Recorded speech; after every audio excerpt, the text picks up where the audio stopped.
Okay, we are recording. Hello everyone, welcome to the UK Goddess Roundtable, or whatever title we decide to give this group meeting.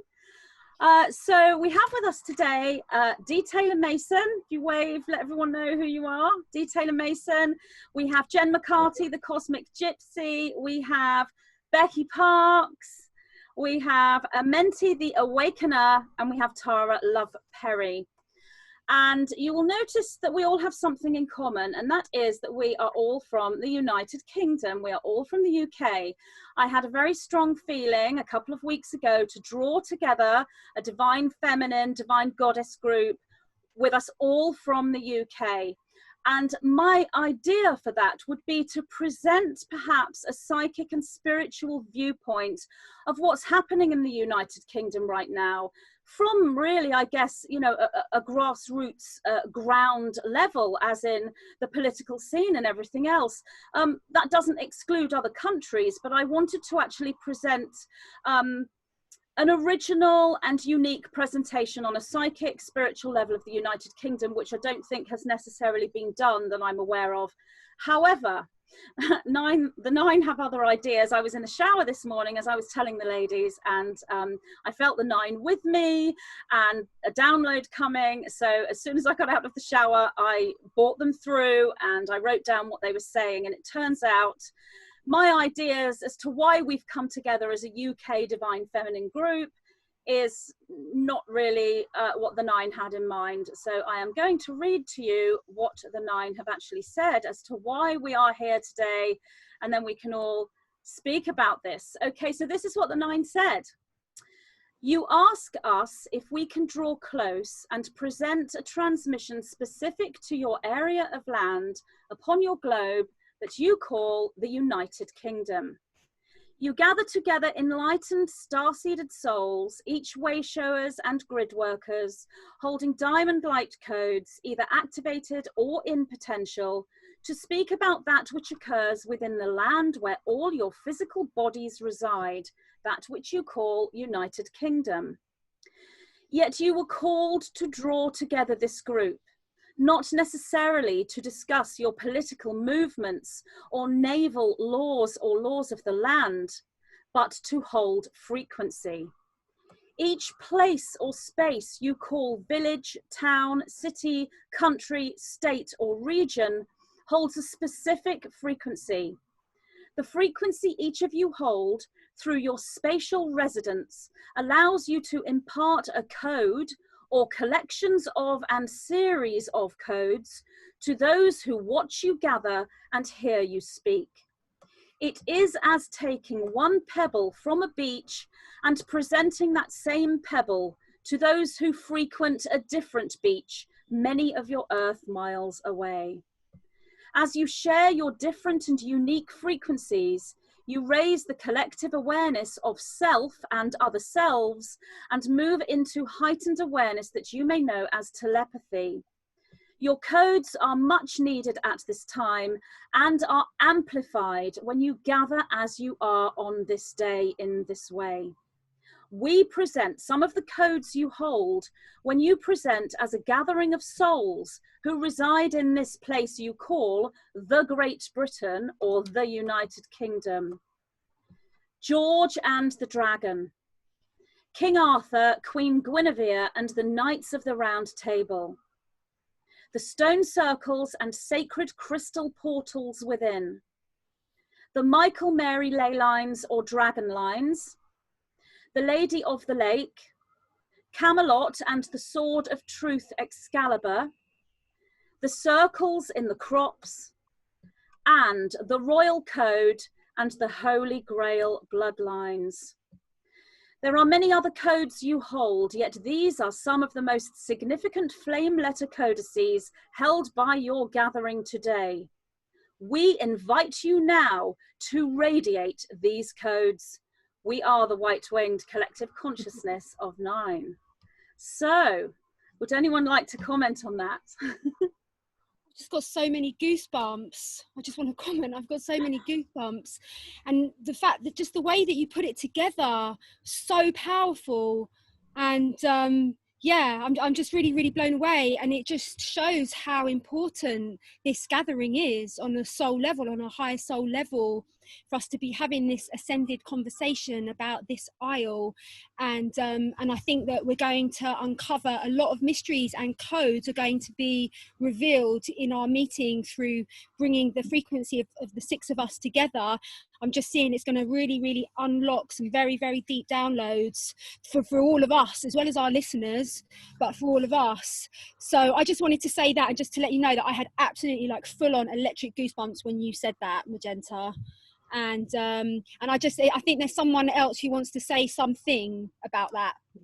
Yeah, could I have a word? Yes, go on, Dee, and then I was feeling the amazing history of this wonderful country, and with it the magic that's been held within all of it, everything, all beautiful magic, and how wonderful to be reminded of that history that we have probably lived through in many lifetimes, and connecting us all in different ways. That's all I wanted to say just at that moment, but it was beautiful to hear that. Thank you, Dee. Amenti? Oh my God, my whole body is vibrating, because every word that you were saying was agreeing with everything that we're experiencing, everything that I know. And when I was sitting outside getting the downloads of why we were gathering, I saw the rainbow bridge, right? So I saw that each one of us represented a certain frequency, which was going to be a bridge towards helping people into a higher level of consciousness, holding that sacred space, each in our own unique resonance and frequency. And when you started to speak, the first thing that came to me is that London is the Earth Star Chakra of the world, and it opened in 2012, right? So the Earth Star Chakra holds all of the ancestral collective trauma energy of the collective of humanity.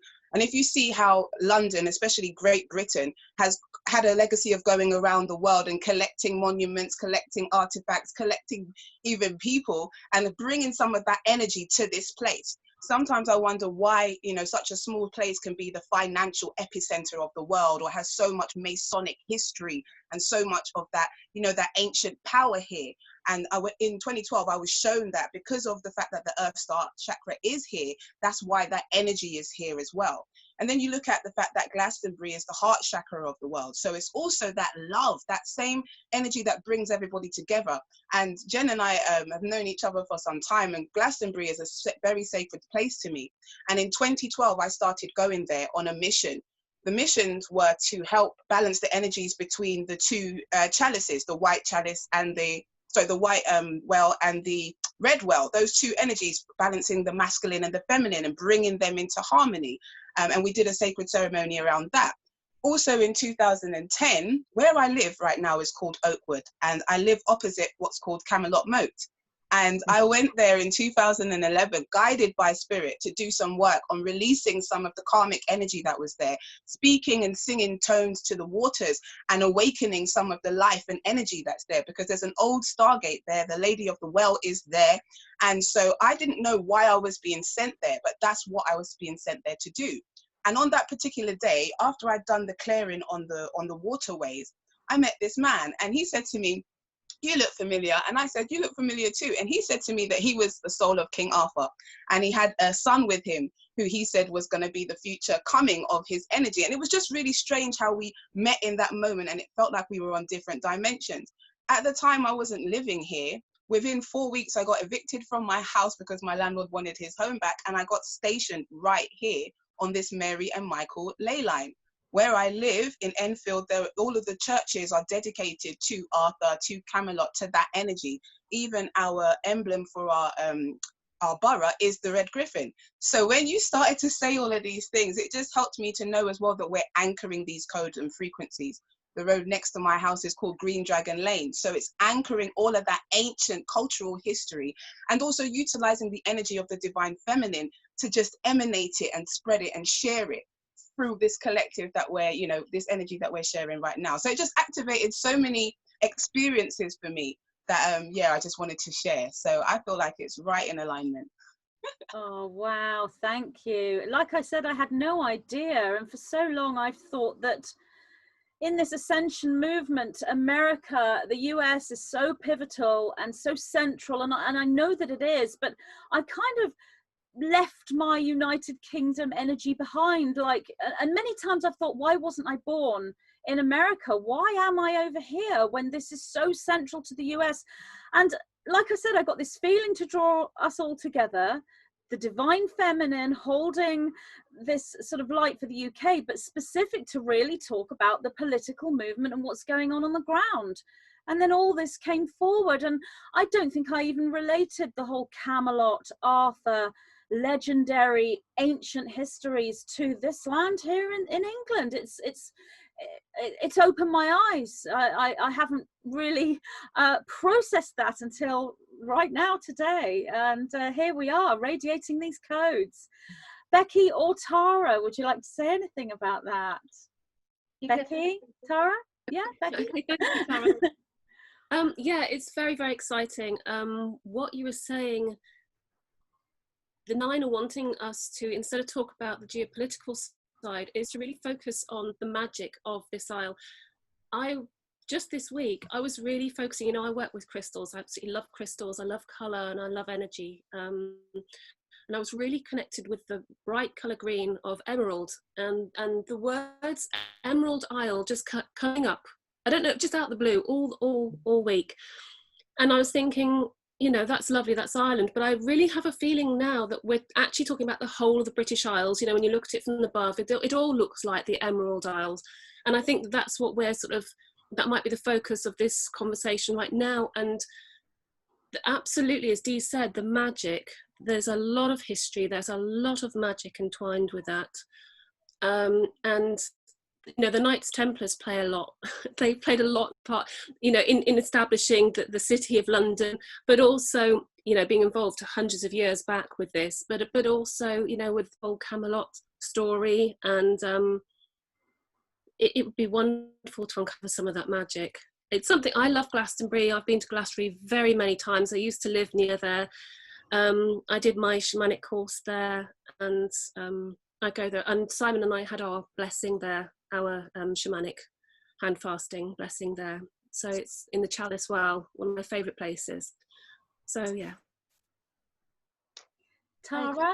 I completely love it, Magenta. I love so much that your 9 came through in the shower, because when you said about talking about politics, I'm like, I don't really do politics. I haven't got a clue. I'm just going to be sitting here going, I don't know. I mean, I tune in maybe, but I'm like clueless, and it's not something I have a passion for. What is much more important is what's going on in the earth grid, what's going on in Gaia, what's going on in the people, what's going on in our hearts, what's going on in the skies above our heads. Oh my goodness, what is going on up there? You know, and it was that, you know, I love everybody's had a little different moment that gave you the tingles and the buzz. But for me, when you said the diamond crystal heart, I nearly cried. I was like, oh, because that's totally why I'm here. And to, you know, to connect with all of you and sharing, like you said, these codes. And Jen, you said, I completely agree with you in that I've been asking for something, and I didn't know what it looked like, but a way, a space to kind of take my lid off, if you like, and really expand and go there and kind of play with my peers, with my sisters, and unlock more, you know, because we trigger one another and we remind each other, and we are those little activation blueprint nodes for each other, aren't we? And so I'm super excited about that. That gives me total all body tingles. And even just earlier, just before we came on this call, I literally ordered the Myths of Avalon for a friend, like literally before I hopped on this call. And whenever, so it's like, and we've been talking, this friend and I, we've been talking so much about the Michael Mary line. I called in Archangel Michael, and then you had that blue all over you, that beam, Jen. And so for me, it's completely aligned, and I love it. And you're, you know, your channeling, Magenta, is just absolutely spot on, and you hold such a lot of power with that as well. You're so grounding, and so I feel like this is the important grounding for us into this land. Like, I've wanted to leave the UK many times, but I'm here for a reason. We're here for a reason as emissaries, as ambassadors, to transmute what I personally feel is a lot of very dark Masonic, old Knights Templar, and, you know, the pagan stuff that went wrong. You know, the dark underbelly, if you like, of the land in England, and particularly under London. I mean, that shit's heavy, you know, and of course it's completely linked to Washington, it's completely linked to what's going on in America, and there is that channel going on between the two. And so, yes, for us to, you know, really, and everybody together, not just us, but all of us collectively, to really anchor the light by just going down through those levels and transmuting that dark ancient shit and connecting to Gaia's grid, to her purpose, to her crystal diamond, crystal heart.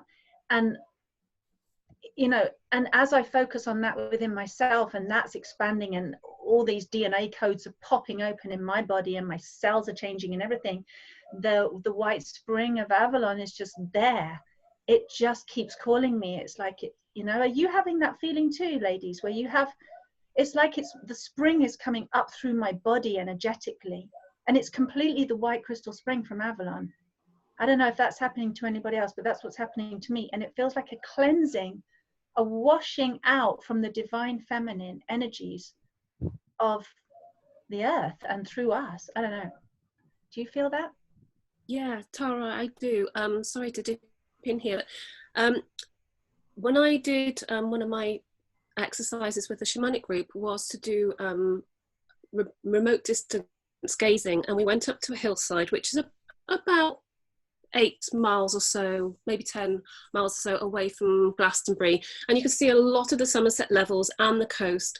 And we were encouraged to pick a spot, choose somewhere to remote gaze. And I was looking at all different places and just couldn't settle. And then I just decided to settle on, you know, the Tor and the St. Michael's, the tower on the top.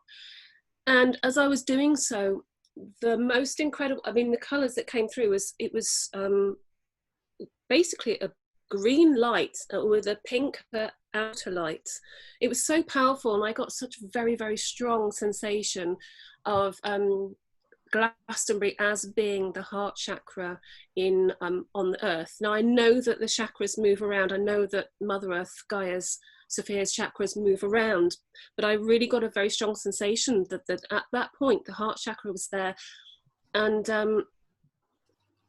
it's so important as we are moving, you know, from the heart to the throat, where we're in the heart space now. A lot of us are working from the heart, that we will be connected with this special place on earth. And it has, as you say, it's got the wells, it's got the iron rich well, the red springs, and it's got the calcium rich water, which is the white, you know, the white wells. It's an amazing place, and the energies are superb. I haven't been called necessarily by the spring, the white spring, but I have been called by Glastonbury for a long time. It's pretty much my favourite place too, as I've told Jen, and Dee knows I'm always going there. But last night I dreamt I was with another one of my best friends.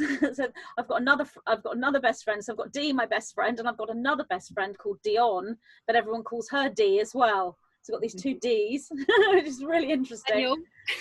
And Daniel, yeah. So I dreamt that I was with her and another woman who I'd never met before, and we were all 3 talking about going to Glastonbury and packing. We were all packing our suitcases ready to go to Glastonbury. This was last night, but I did not liken that dream with anything to do with our chat today. I just thought, oh, I'm being called to go to Glastonbury and I need to go, or maybe I need to see my friend. And it wasn't until, as I said, I had a shower, that all this energy came through, and this information, this download.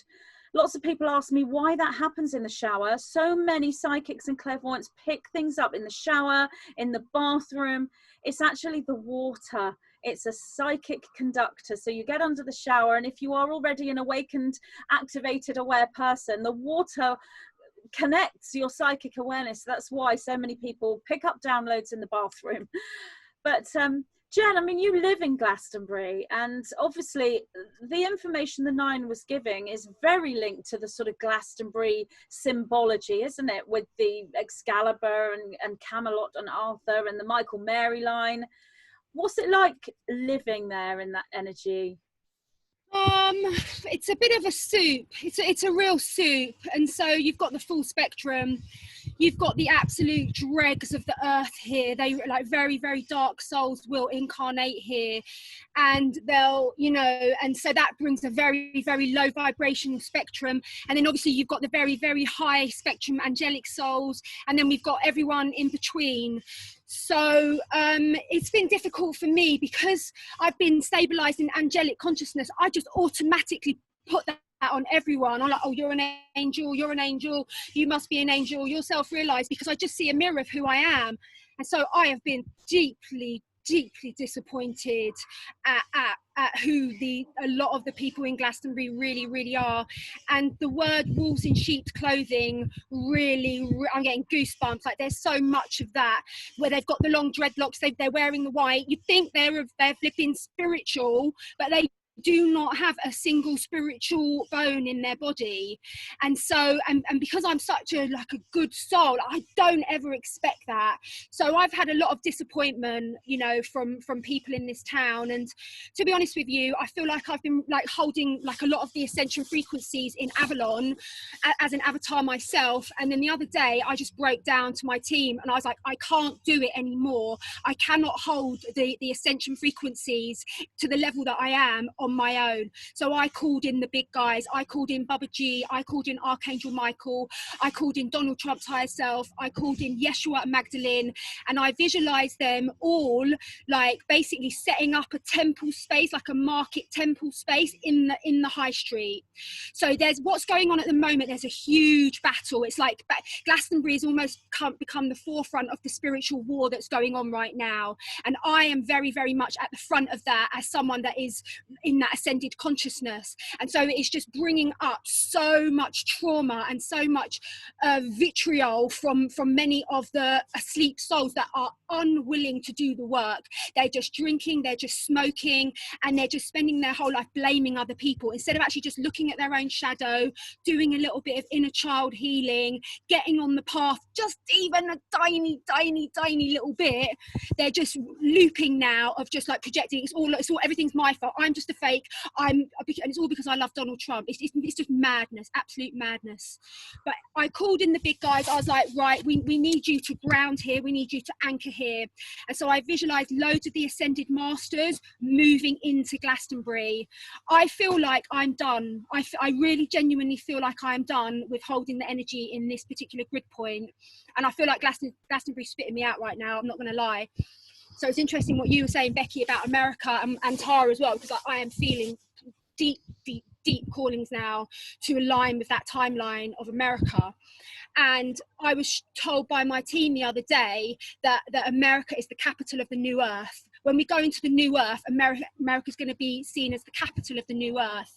So it felt really appropriate. Like all of a sudden, I've been here 20 years and I feel like this town is spitting me out. It feels like I've done my work and I'm complete. And I'm now going to align with the next part of my timeline. So I definitely want to speak to Becky about everything. But I've got a lot to say on this. And one more thing, when Tara was speaking, I just started getting a download. And it was about England, like, why is England so powerful? Like, what is going on? This tiny little island, like, what on God's earth has happened? And so they haven't given me the full download, but I'm receiving messages to do with Yeshua and Magdalene and their journey through France. And somehow their journey through France brought them to the UK. And when they were established in UK, they were the Christic bloodline. And then because of that, the nefarious dark energies hooked into their spiritual light and then started establishing establishing itself as the patriarchal structure of the third dimension. That's what I'm receiving, that England has been the hardcore embodiment of that patriarchal template, and we see it everywhere because this template is kept alive through individuals, not just men, mainly women. I'm just like say mainly women are holding that patriarchal template.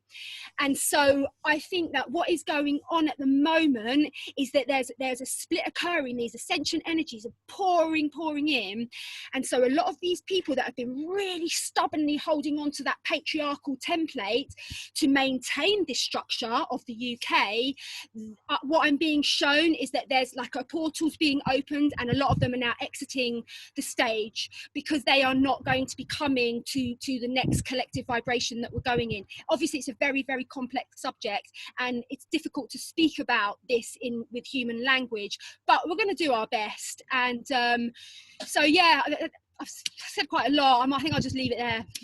Mind if I jump right in? I'm sorry. On Tara. Because my entire body went into severe goose pimples when you said that, and it was like, ooh. Yeah. Because, oh my goodness, like I'm just seeing the amount of bloodshed that has been spilled on this land, and I feel sick in my throat feeling it. Like particularly all around that south west chunk of England, you know, between, well, Tintagel, Cornwall, all the way up Glastonbury, that whole area. And the Crusades went up and down there. Oh my God, I'm just feeling it so intensely in my body right now.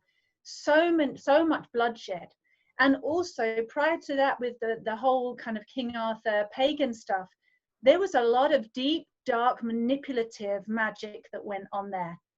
There's a kind of this nice vision of, it's like the nice kind of tourist version, if you like, of Glastonbury and what that whole, Avebury and that whole area represents. Wasn't paganism beautiful? Isn't it lovely? And you got the nice swells and actually there was a lot of heavy dark magic going on, a lot of manipulation, twistiness, betrayal, greed, all kinds of heavy, nasty curses, vows that were put into the ground to block that sacred line, to manipulate it, to control it, because from that line, look how much of with the Michael Mary lines, you've got the whole world. That's like the major artery of the world, energetically speaking. And you can tap into the other ancient sites with the other dark magic that was done in Egypt as well, and the other places, and Mount Shasta. And it's like a sabotage of the divine feminine forces and the divine masculine forces of the Christ consciousness, of the structure, the integral structure of creation, and the angelic light codes, that solar light codes, let's say God or divine masculine creation codes that are written in the earth, that have merged with Gaia, that create all of this beautiful world. And the manipulative forces have been working for eons to sabotage that. So we have this very powerful line going through our country, and via that you can hack the other power centers, and it has been hacked. And this is how I find Glastonbury, because every dark force is out for itself. I mean, they're not unified, they don't work together, but so has the light team. And I'm going to say light with quote marks because there's a lot of fake light team and fake.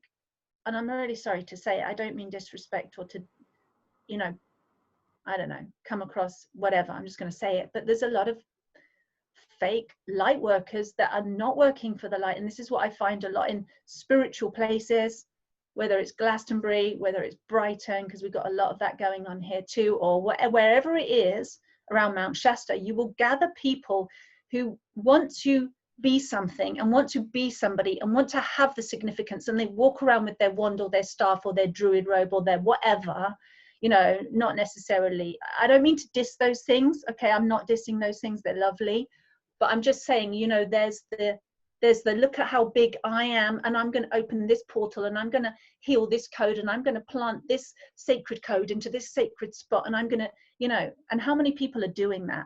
And I'm just like, so when I go to Brighton, I'm just like, what a freaking mess. Because everyone's trying to do their bit. Everyone's trying to do their spiritual bit. and it's not just Glastonbury, but that's what I feel intensely there. So I can't stomach it. I can stay there for a weekend and I'm out of there, Jen, so fair play to you.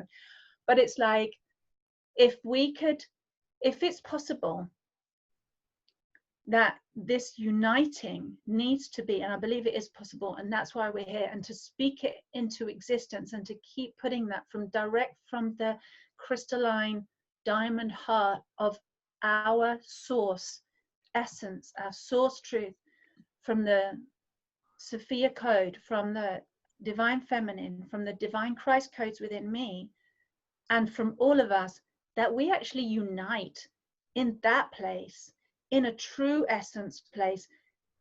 Get rid of the bullshit. Nobody needs that bullshit significance ego trip, and it's not actually helping.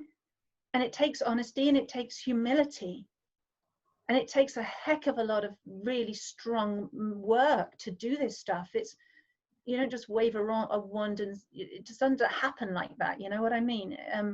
So I would just invite people to just get really clear, really honest, whatever, you know, all of us, I'm going to include all of us, to cast off all our bullshit, things that we've done in past lives, maybe things that we've done in previous times, maybe we were part of that, maybe we weren't, I don't know, but to actually collectively go, right, this pure energy, the pure crystalline energy, let's all just focus and feel the truth of that, not put an overlay, not put our stuff on it, just allow it to be and magnify it and anchor that and become that.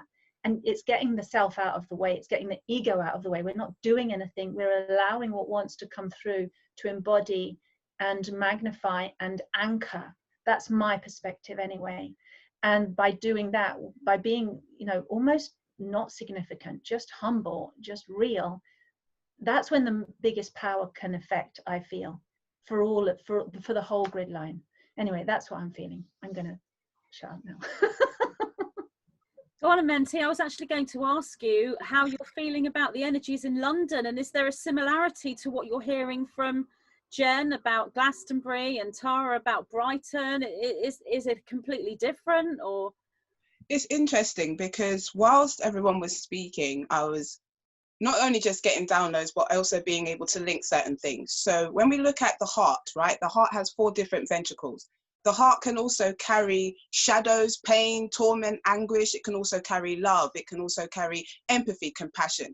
So when I look at a place like Glastonbury being the heart chakra of the world, I would understand that it emanates a certain frequency naturally. So there's people that will gravitate to it who are both of the light or of the dark, because both occupy the same space. In the law of polarity, there is no light or dark, it's just energy, right? So those souls who have things that they need to deal with will get drawn there naturally by the energy. Whether they actually take the initiative to do the work is something different, because they're able to just be a part of that energy. As we're purging the heart now so that we can move into the higher heart, which is the collective heart, we're being encouraged energetically through the shadow, the traversing of the 4th dimension, to kind of clear this stuff anyway. So that's why you're feeling what you're feeling, Jen. You were holding a certain frequency that was part of the energy that was stabilizing a certain force there.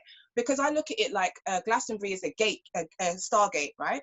And if somebody was talking about the Myths of Avalon before, I was really tuned into the Myths of Avalon from when I was a child. And what I understood about that story is that these 2 worlds coexist in one, but because of the nature of humans' vibrations and their unwillingness to deal with things like fear and anger and anguish, that's what disconnected us from the fairy world and the spirit world, because those vibrations were too intense for those beings. And we then started to want to dominate their energy and all these kind of things. So they moved into a higher vibration and we became more dense as human beings. So that energy is very much still there. And as we are raising the frequency of the planet, we're opening up to those higher heart energies, which is also shining light on the shadow so that it can be shook into raising its vibration. Now, when you're trying to take something to raise its vibration, it has to go through a process of shaking.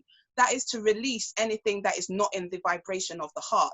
So I can fully understand on an energetic level what's happening in Glastonbury as that gateway, and that more people with that shadow energy, it will be coming to the fore, because it's kind of like we have to see all of the subconscious things that have been hidden.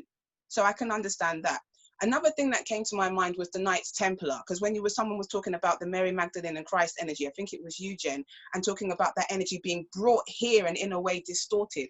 I saw the Knights Templar, and the Knights Templar energy has a light and a dark energy. A lot of the males who were involved in that also were in conflict because they thought they were doing something good, which was about spreading the gospel of Christianity, but it was done through burning down churches, burning down people. It was cast through bloodshed and fear. And so that's also what made Great Britain great. Don't forget, if you look at the Masonic energies of it, it's all down to the Knights Templars. I was also studying to do shamanic homeopathy in 2009. And one of the things we had to do was go to the Roslyn Chapel and start understanding all of the different sacred Masonic codes that hold certain frequencies. And all of the frequencies are feminine energies, because the feminine represents the cosmic womb. It represents the source consciousness. And what patriarchy has done has tapped the feminine energy and put her in a certain guise so that they can literally stick a tap on her and draw all of her energy without actually acknowledging who she is, whether it's her light, her dark, her ability to sustain, her ability to bring forth knowledge and wisdom. So what we're seeing now is the bringing of that energy to the surface as we reach fever point to move into this next vibration of love. When I look at London, and I do see the same things in terms of the light and the dark energies, a lot of conflict, but it's also a lot of the world's history is held here. And so that's why I feel like we feel it as the epicenter. Someone also spoke about the relationship between the UK and America. In the story of Revelations, it talks about the woman who has a baby. It said sometimes that America is the baby of the UK, you know, because of the fact that a lot of their people migrated during the Boston Tea Wars and all those kind of things to that place, and were very much part of helping to establish the systems that they have in place there. So there's always going to be a connection with that as well. It's really interesting, I think, the information that's coming through all of us, because I believe that it is about us being aware, because once you're aware of something, then you can transmute it just even in your consciousness by disconnecting with agreeing to that. But once it's hidden, we're subconsciously co-creating it together. So it's almost like, as I said before, the sludge, all of the things that we haven't seen, that we've been ignorant to, are coming up. Now, obviously, those of us who are doing the work, and I say this lightly because we're always doing the work, that's what allows us to transform light and for us to become expanded in our consciousness. And as we raise our vibration, just as the nature of energetics happens, as we raise, we allow other people to raise. So it is also about us holding space, holding the frequency of light. You know, for me, as a gatekeeper, as a grid worker, I've been sent on certain missions. In January, I was guided to go to the Tower of London because they were having a rally there, and there was something that I needed to do. And in my meditation, I turned into a raven. Now, a raven for me is a gateway between the shadow realms. And obviously, if you know the Tower of London, it's surrounded by ravens. And I've had a past life where I was in the Tower of London and also was a royal at that time. So I have an energetic connection to those codes. Now, as a raven, I was taken into the bottom of the Tower of London, and it was, you could feel the energy of it. It felt like black tar. And I saw John Dee, who was also obviously a famous magician connected to Queen Elizabeth I, where a lot of these entrapments on humanity started. If you look at the Great Fire of London, all of these things were ways to start controlling and dominating humanity, right? And it started here. But I saw John Dee, and I started to see these inscriptions on the walls, which looked like Enochian magic writing sigils. And Spirit was showing me that because of the sacred magic that they had done, certain codes underneath the city, it was holding certain energy here. And what I was doing was I was blowing angelic light into those codes and raising them to the frequency. Then I was taken to a cage, and inside of the cage was the goddess Queen Britannia. And I was like, wow. And so she had said to me that her energy had been used in vain to be spread across the world and to capture all of the energy of the world and bring it back to the UK. And she wanted to be set free. And so I undid the lock and set her free. And she took me to the British Mint. And she showed me that all of this currency had to go back to the source. And that's when I started hearing about Nezra and Gezra, and in terms of the global redistribution of wealth. So I feel like it's all linked, and there is so much ancient knowledge here. And I feel like this place also connects so many different tribes. You know, the Ethiopian priests came and they connected with the Druids and the Celts, and you had the Moors, and you had so many different communities from different parts of the world sharing knowledge, sharing magic, sharing power. And I feel like that's also part of the energy that's here. So just listening to all of you just triggered so many different elements of this story and why it is that we are here. You know, we're holding certain codes and certain frequencies which help to open up certain stargates and allow the energy to flow freely. But also what we're sharing allows people to be conscious of their allegiances, and so they can choose in a more sovereign way how they choose to align their energies. We are in the north node of Gemini, which means that we're moving out of the old kind of establishments of big churches and big governmental patriarchal systems to small groups of collectives. Obviously looking at Aquarius as well, that is about humanitarian issues and people working together on the same vibration. So as Jen said, we're kind of moving away out from these patriarchal structures to people coming together as small collectives and groups who align with the same vibration and have a desire to live in harmony with the planet again, so we can stabilize that frequency of 5D and above. So yeah, that's what I wanted to share. Wow. Wow, Menti, that was just fantastic. And as you were speaking, I was picking up that you said that when you heard other people speak, you were getting downloads. And when I heard you speak, I could feel that I was being triggered by the things that you were saying. It was like you were taking these codes that hold like energy packets, and I could feel them coming into me, triggering me. And then the 9 said, this is what you do for one another. When you're on the same vibration, you are triggering one another's ability to access those downloads. And it's about sharing these codes and radiating these codes and activating these codes. And I feel that obviously what we are doing here is reclaiming these hijacked, as you were saying, Tara, these symbols, these codes and everything, and the energies have been hijacked. We're reclaiming them and then sharing them. And you've got this really powerful energy in the United States where everything is playing out. And it's like the United Kingdom is holding the space for America, is passing these ancient keys and codes that America need to have within their own higher vibration and their own ascension. And we are here in this country holding the codes within us because we live here, as the 9 was saying. And as we talk together, we're raising that telepathy and delivering that to our American brothers and sisters and our European brothers and sisters. Also, you mentioned the raven. Now, I have a friend, in fact, it's Dawn, Jen, we have a mutual friend, Dawn, who's got a major raven thing going on right now. And she's been asking me tons of questions. I come to bed at night and I see my messenger is full of all this stuff about the raven. So I will be very happy to pass this video to her so she can hear what you said. And Dee, you have got a major connection with John Dee, as I've known about, which I know is very personal to you, and you might not want to talk about it, but how amazing is everything being tied up here? I can actually feel the connections, this web of telepathy amongst the 6 of us, but I can feel this going out to so many others who are able to resonate with the codes that we are delivering. Even if we might not know what we're actually saying with our words, with our language, you can actually feel that telepathy, which is an energetic communication that's beyond words. So, Dee, did you want to say anything about that? Not about John Dee, really. You don't have to. I know it's personal, but I would do it some of the time. But the raven's really been important to me as well, because one of my early teachers had been Stuart Wilde. I don't know if you've heard of him. Amazing. And of course, he was very much into the energies of the earth. And so I keep seeing him around, you know, through the raven, and I've got a very close friend connected to that as well. But I want to come back to what you were talking about earlier, Magenta, and it was within all that you gave us, you talked about the sword, and I wrote it down here, and it's the sword of truth. And that's where we're at now. And the sword I always see as the tongue. So we have to speak our truth and be honest with everything. And so that's where that was going, really. And it, you know, it's just the magic of everything. It's very interesting listening to everybody. I haven't done any earth healing at all. That hasn't been my place, and I'm just listening to you in awe of holding all of that space.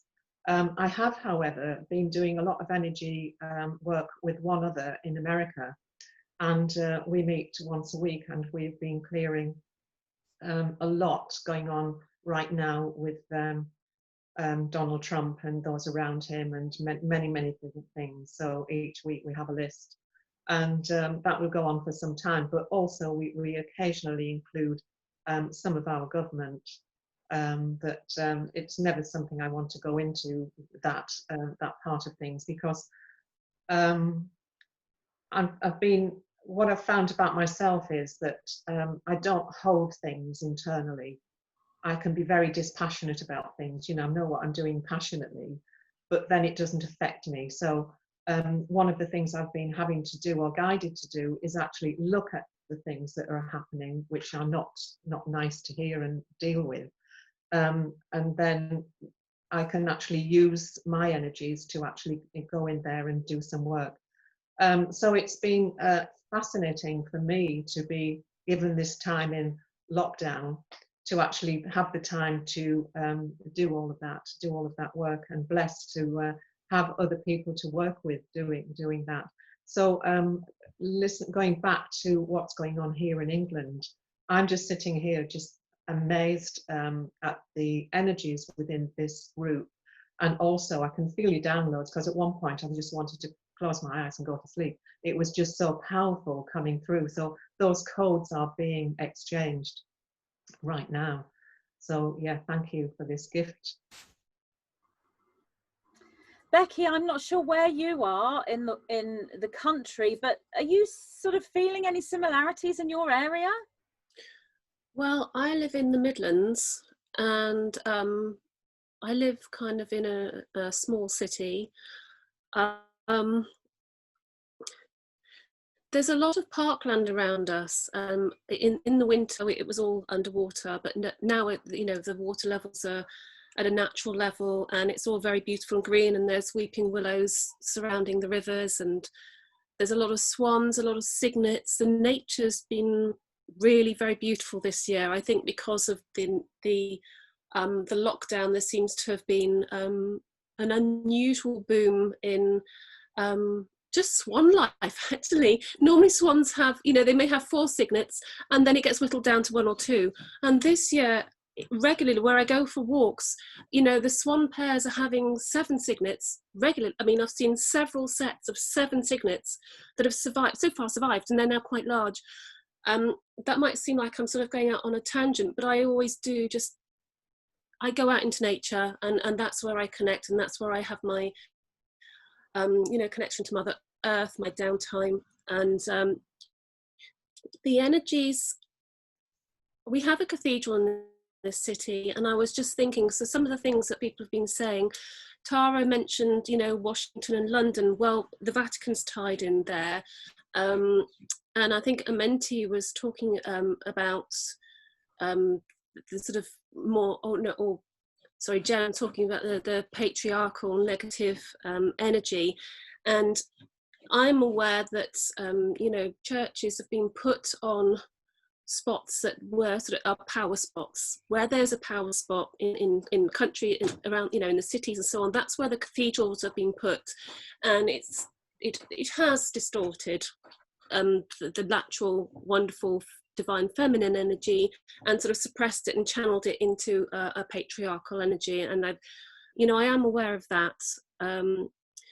I totally agree with everything everyone said. I mean, Jen's talking, and Tara talking about how, you see, I love Glastonbury because I go in and I actually am aware very much of all the different range of energies, and absolutely there's an extreme, you know, positive and extreme negative, and when I go, it's only for a day or 2, and I'm sort of armed with what I want to, you know, what I want to see, what I want to do, who I want to meet, and you know, what I want to enjoy from it and what I want to give to it, and then I sort of make a sharp exit. So I do understand that it, you know, it is nevertheless a really, it's a very powerful spot.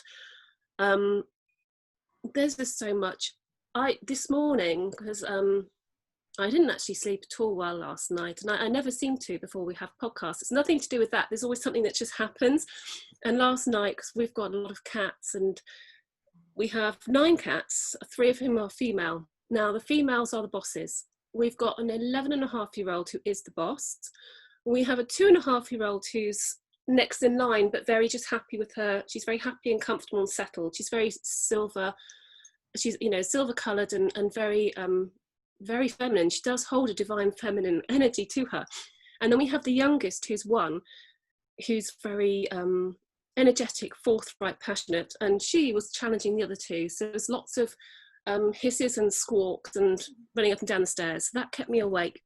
And I was thinking about the podcast today, this divine feminine chat, and just thinking about what it was, you know, if I had anything that I could bring forward. And I went to sleep on that and woke up, you know, about an hour later with what must be a download, because it came so clearly, the words came so clearly. So, you know, if it's okay, I'd like to share that here and now. Yes, please do. Thank you. So, well, the words they're very simple, but it is, I love myself, I forgive myself, I heal myself, and I free myself. And that developed further. So with some of my shamanic work, you know, I love the Native American history. I'm very much connected also to the Scandinavian shamanism. So Ravens, of course, connected with Odin and being able to see. But with the Native American, that's very much connected to the 4 directions. So the north is connected to the earth, and that's connected with our physical bodies.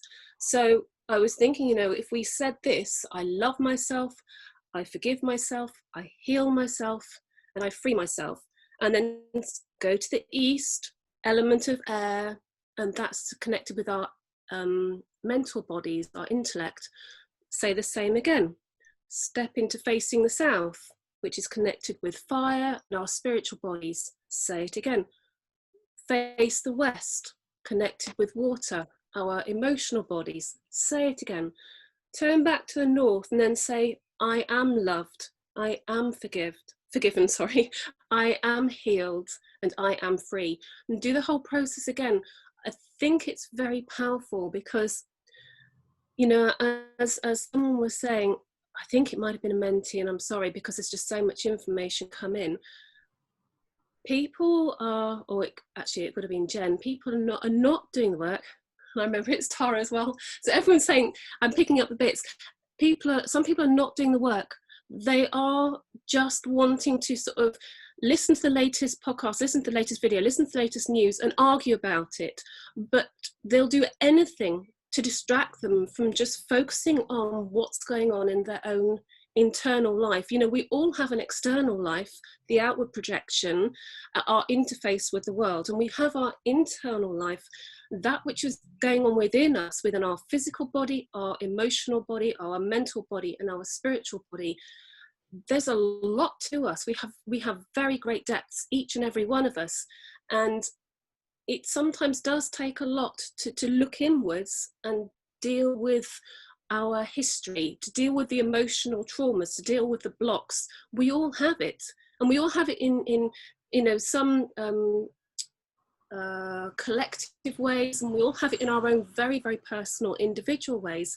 And it absolutely is the time to be spending time to look inwards, to, you know, see where our blocks are. What is it that is stopping us from expressing ourselves in a way that we wish to express ourselves, from being what we want to be, from doing what we want to do? And I think if we really do love ourselves, forgive ourselves, heal ourselves, and free ourselves, we absolutely, within that, we are giving ourselves the space to look inwards into our internal world and bring up some of the issues that we have one by one, or perhaps sometimes all in one go, and just with a fairly dispassionate but compassionate. That sounds like a dichotomy, but it is. You can be compassionate towards yourself, but be dispassionate about the process. You're not living in it too much, and you can just let it release.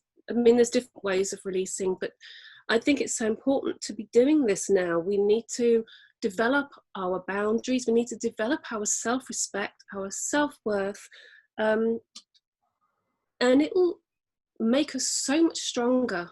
It'll give us a lot of courage, and it will, you know, give us a lot of self-protection as well.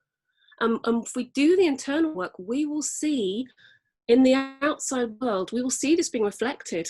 We can't just be observers. We're all here to participate, and we just have to do it. And you know, Simon and I, we run an organisation called Connecting Consciousness. It's free to join. It's completely free, and we have an amazing number of coordinators around the world, different country coordinators, even a couple of continental coordinators. And we have over 12,000 members now. And the idea is that we are connecting people around the world. We've got membership in over 110 countries. So we're connecting people around the world who are waking up. They are becoming awake and aware, and they're all at different stages of Magenta Pixie's, the 3-step plan. You know, some are in step 1, many are in step 1, and arguing it out and expressing how they're feeling about what they're learning. Some are going into step 2, where they're talking about their boundaries and what they're, you know, the Declaration of Independence. And many are actually working from the heart and can see things from a very 5th dimensional, very understanding and tolerant and empathic point of view, and really working in the heart space. And it's just magical to see this. And our country coordinators are managing Zooms, so members can meet up and chat, and some people are meeting in person. For 3 years now, our London group has been meeting once a week up until the lockdown. So it's an exciting organisation where people who are becoming awake and aware can connect, and it's growing all the time. So that's my bit. I've said it kind of all in one go. Oh, that's amazing, Becky, and that's so true what you're saying. And I just feel that right now we are delivering that sort of step 3 energy, the 6 of us. We're not really in step 1 particularly, or step 2. We are in the step 3 energy, which is that unity and that connection. The 9 did speak to me, I don't know, 3 or 4 weeks ago, about the New Earth teachings and how they would bring them through. And oh, my lights just flashed as I said that in the room. My light just flashed. That often happens when I say something significant. And I asked the 9, you know, what are the New Earth teachings? And it's flashed again as I said, New Earth teachings. Oh, it didn't happen that time. This light flashing.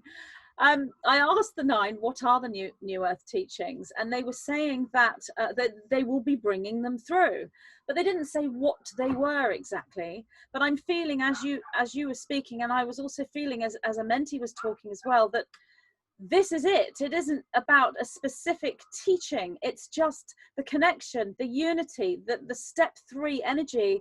And there's been an amazing shift since, I feel, the solstice and the eclipse, the 20th, the 21st and the 22nd of June. I was most surprised about how I felt, because I expected to feel really high and really connected and really loving and just totally in that energy, which I was. But there were personal sort of shadow stuff coming up as well. And I remember thinking at one point, the solstice is ruined because I'm now feeling this feeling and that feeling. And then I thought, but no, that's what this is about. It's the reflection. And I could feel the sort of dichotomy of feeling the sort of integration of the negative energies and the higher positive energies at the same time. And then the eclipse was sort of a little bit more dynamic somewhat, with lots of sort of new beginning type of stuff going on in my sort of reality and in my family. Then on the morning of the 22nd, I woke up, and as soon as I opened my eyes, the 9 said very clearly, the crystal stargates are now open. Now, this is only the second time they've ever said that something is now open. Going back, I think, a couple of years ago, I remember them saying, or it may have been 3 years ago, I remember them saying the Emerald Stargate is now open. So this was the whole higher awareness, that sort of bridge into the 5th dimension. But this was like a different energy. The crystal stargates are now open. And that's all they said. I haven't necessarily had any more downloads from them about this. But what I am feeling is that this is to do with a sort of final showdown energy within this eclipse summer solstice, or wherever you are in the world, solstice period, and that was like a tipping point, like a sort of a battle for consciousness, not necessarily a battle, but this sort of polarity thing going on. And would we move to a place where this portal or these stargates would open? And I was given the confirmation on the morning of the 22nd that yes, we did, because they're now open. What does that mean? Well, I feel that it means that we are able to move into an even more higher octave of consciousness, of energy. So I feel that we've been within this 5th dimensional energy, but I feel now we can move into an energetic that is even beyond the 5th dimension, which is why we're going to be going into periods where we're going to be saying things with our mouth and our brain isn't quite catching up with what we're saying, which I've always seen as sort of channeling or inspired speaking, but it's because we're speaking at this multi-dimensional level. And Menti, I'm so connecting with you right now. I can really feel so yeah, I'll let you speak, because I know that you want to comment on that. So this is what I know. It's just everything that you're saying is just confirmation for me, because okay, so when you talked about the crystal gateways opening, we are the crystal gateway. That's why there's so much sun right now. We are literally absorbing all of this light, because what I saw was the pineal gland in our minds represents light. It's like a crystal. So when you shine light through it, don't forget, when we're taking light through our eyes, when we're taking light through our body, it activates the pineal gland. And so I saw that my pineal gland now became like a rainbow quartz crystal, and it now was absorbing all of this light and then refracting it through my whole body. And obviously before I spoke about the light body, the rainbow body, so the light is what feeds that body. So we are holding that vibrational frequency of the crystal light. It's when we tune into our high frequency and we emanate that frequency out through our truth, through our expression, through just us. We are just light. And it's interesting because when you talked about your experience with the solstice and how some shadow stuff was coming up for you, that for me was on point, because that's what Spirit showed me. Spirit showed me that enlightenment, illumination is about moving through the shadow, casting light on the shadow. And the shadow is not something to be afraid of. It's a lesson. And I've got to the point where I now learn to love my lessons, because it means it's an opportunity for expansion and growth. And for me personally, what was taking place for me was releasing this need to conform, or this need to try and be anything other than myself. I've been downloading Syrian language, Andromedan consciousness. I'm very aware of where my soul comes from. I've had maybe 6 different multidimensional realities operating at the same time since I was 30. And I knew I was going to die when I was 30. So I literally became another person at that time. That's when Amenti came in. And what was happening was, it was so difficult for me to hold all of these different frequencies with people around me who did not understand any of it, none whatsoever. So what happened was, I just formed this persona, this energetic vibration, which I thought could now emanate and communicate, but also hold space. But what happened was, I was becoming too absorbed by everybody's energy. So what Spirit was showing me with this solar eclipse is release all attachments. Literally, I went into the forest, and I'll share my video with you. I literally just put on the recording and started to dance. And as I started to dance, I started to feel the wind move. I started to feel layers of me come out. And I allowed myself to be the light. I allowed myself to be that light, not just hold the frequency of it, but be it. And I started to see how everyone around me responded differently. As I said to you, the park that I'm in is called Trent Park. It's one of the most ancient parks in the whole of the UK. And it's on the major ley line as well. And I just started to see people interacting with me. And I see the animalities of people. So I can see where some people have got pixie elements, or they've got water elements. And I was just seeing all of these pixies and salamanders, and I started singing to the forest. And what it was telling me was that what we're awakening is prehistoric consciousness. When we go back into nature and we're dealing with the earth and the trees and all of that, we're tapping into that prehistoric consciousness that was trampled by patriarchy. So the more that we just embody our light in this time, we are holding that frequency of the crystal stargate, you know, that energy. So when you were speaking, it was just making so much sense. I just wanted to share that. Oh, wow, fabulous. Yes, Jan? Oh, unmute. I was going to say thank you, Amenti. You're such an activator. You really blow me away, sister. And everyone does. I'm so honoured to be here. I just wanted to speak a bit about what you were tuning into, Magenta, about this Stargate that opened, and I was very, very much connected to that. With the that we had like 500 people sign up for our ceremony. It was like absolutely broke all records. We had people all on their grid points, and we were doing this massive work with Avalon, basically. And what we were shown was that there was like a black band that was around Glastonbury Tor, and it was symbolic of all of that sort of like really dense, sticky, low vibrational energy that has, like Amenti was saying, the different parts of the heart ventricles that are you know, addicted somehow to being in this space. And now that we're in the, it really does feel like we're in the crux of this spiritual showdown with what's going on. So we were shown that there was this like really sort of like dark sticky band all around Glastonbury Tor. And then we were actually working with the Portal of Stonehenge, and we were working with the crop circle makers in the form of orbs. And so we were connecting with the orbs, and then they all came from Stonehenge, where they're sort of like based, and they started like dancing around this black band. And as they were dancing around the black band, they were shifting the alchemical pattern of that black band, and it became white. And then once this white band was around Glastonbury Tor, all of these unicorns and fairies started flying out of Glastonbury Tor. And so myself and Liam, like, we are so tapped into the shift that happened on an etheric level in this solstice in Glastonbury. And a lot of it is to do with the certain souls that are here anchoring this Trump vibration. Like, no matter how low, how toxic those low vibrations are, if you come in with that godly high angelic vibration, it's just going to like wash it all out the park. So we're just observing that at the moment. We're observing many fairies, because of course there are many fairies in Glastonbury, we know that, but we opened up a gateway for a whole brand new en masse influx of many of the fairies and the unicorns that are actually living in the inner earth. And they were waiting, I was told that they were waiting for this particular moment in our sort of like planetary history, you could say, for them to be absolutely released. So I completely relate. I mean, I'm having a direct experience of what you're speaking about, Magenta, from the fact that my third eye is open and we're in Glastonbury and we can feel these frequencies in the air, and Liam can as well. It's really powerful.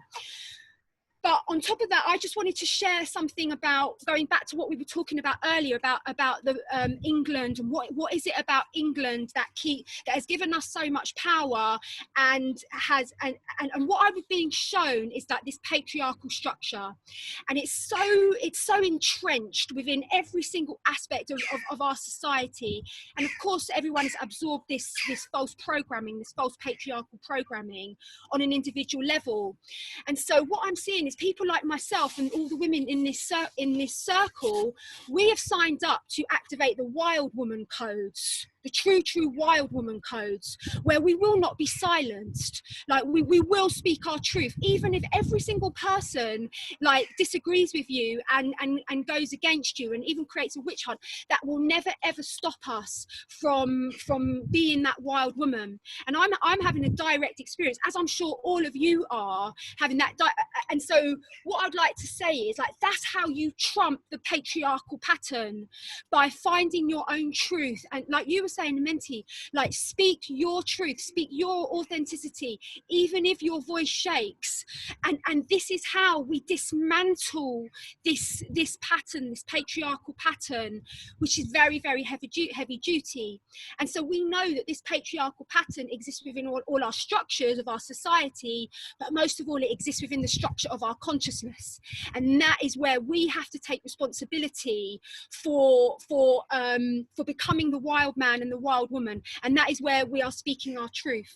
And this leads me to my understanding of my relationship with the Magdalene. So to me, Magdalene isn't a person. Magdalene is a flame. Magdalene is a frequency. And we each have the opportunity, when we incarnate, to attune to that divine feminine frequency. And those of us that have attuned to that divine feminine frequency, we are carriers of the Magdalene Flame. Now, of course, it is the Magdalene Flame that has been controlled and vilified within our history and with our societies.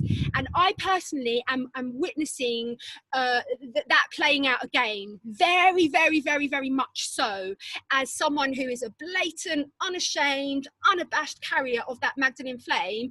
It is pissing so many people off who know me, know me as Jen, the fashion designer, the single mum, the blah blah, whatever. They have me in that little sort of like limited category, but because I've done the work and I've woke up, I'm carrying that flame, and I'm still noticing that it's pushing up against that patriarchal program in people around me of like, how dare you speak that? We don't all agree with that. That's a conspiracy theory. What do you mean you love Trump? How dare you love Trump? You've got a massive platform, and he's a rapist, he's a paedophile, he's a misogynist. How dare you?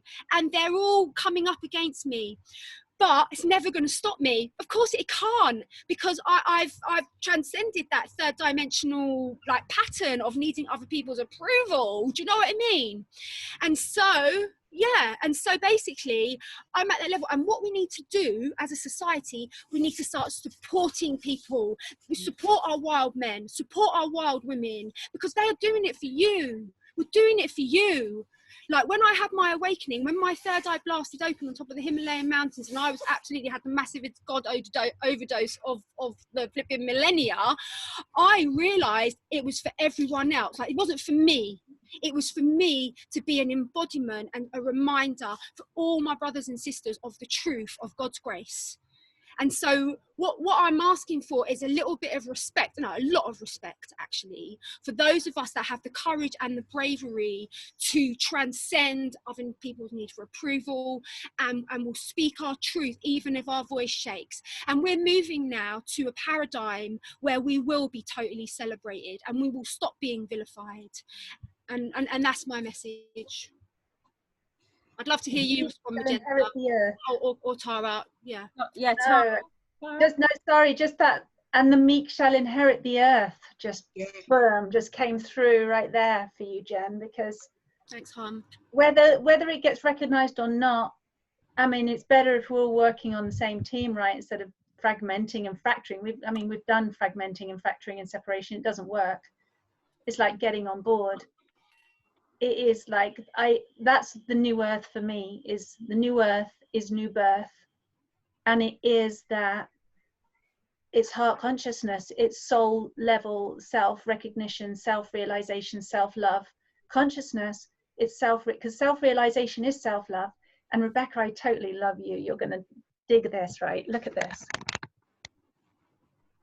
Oh, I love you, me. This is something that came through whilst doing when I first started soul reading back in 2002. I kind of got switched on to how psychic I was. And then around 2006, 2007, Archangel Michael came in and started helping me, because I was like, how do we clear all this history that you can, I don't know who else sees this, but I see it visually, like the matrices of the mental, emotional, physical, spiritual, soul stuff where people have got stuck, repeating the same pattern again and again, and then seeing what they're capable of and how they were designed, like their divine blueprint, if you like, and then their blueprint that needs healing, and how the two sit together, the human template and the divine template, and bridging the two. And so Archangel Michael came through to me for like 2 years. Every time I was doing a soul reading with someone, he would sit here. But he wasn't like huge like Archangel Michael. He had this cloak on, it was a little bit cheesy actually, and I had to really test it to see if it was real, because he had like the typical monk's hood, all brown, no face, just this little thing here, telling me, teaching me, upgrading me, teaching me about the sacred geometry, real language, light language, consciousness, everything, all these things.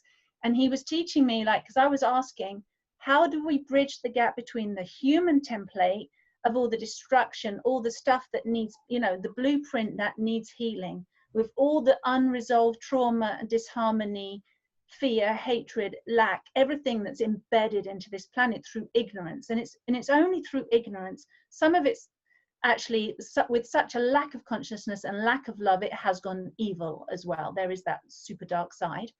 But even that's about ignorance of love, not knowing of love. So it's, for me, it's all based in ignorance. And some of us do it innocently, some of us do it deliberately. But essentially it's ignorance. And how we bridge that ignorance related fear-based template of our human history, all our history, dating right back, Amenti, like you were saying, dating all the way back to this new earth, divine consciousness, awakened state. And it's unified, it's divine feminine and masculine, it's source consciousness. I know that which I am. I am the true human being. I'm living the divine template of which is inside of me and is activating in so many people. It's activating in all of us in different ways. Some of us will feel it, some of us not. I'm feeling it massively. And so it's like, what bridges that divine template and the human history? And I was asking Archangel Michael, seeing this in my soul reading clients, how do I help? How do I help? I don't want to be the healer. I don't want to do it. I don't want that responsibility. I don't want that job. I don't want to be a healer. What needs to happen? And so for a couple of years, he was working with me, and he showed me that it is all about unconditional love. And unconditional love is the ultimate trump card for everything, because it is source. It's who we are. It's the foundation of absolutely everything. Human template, divine template, the lot, like everything is divine.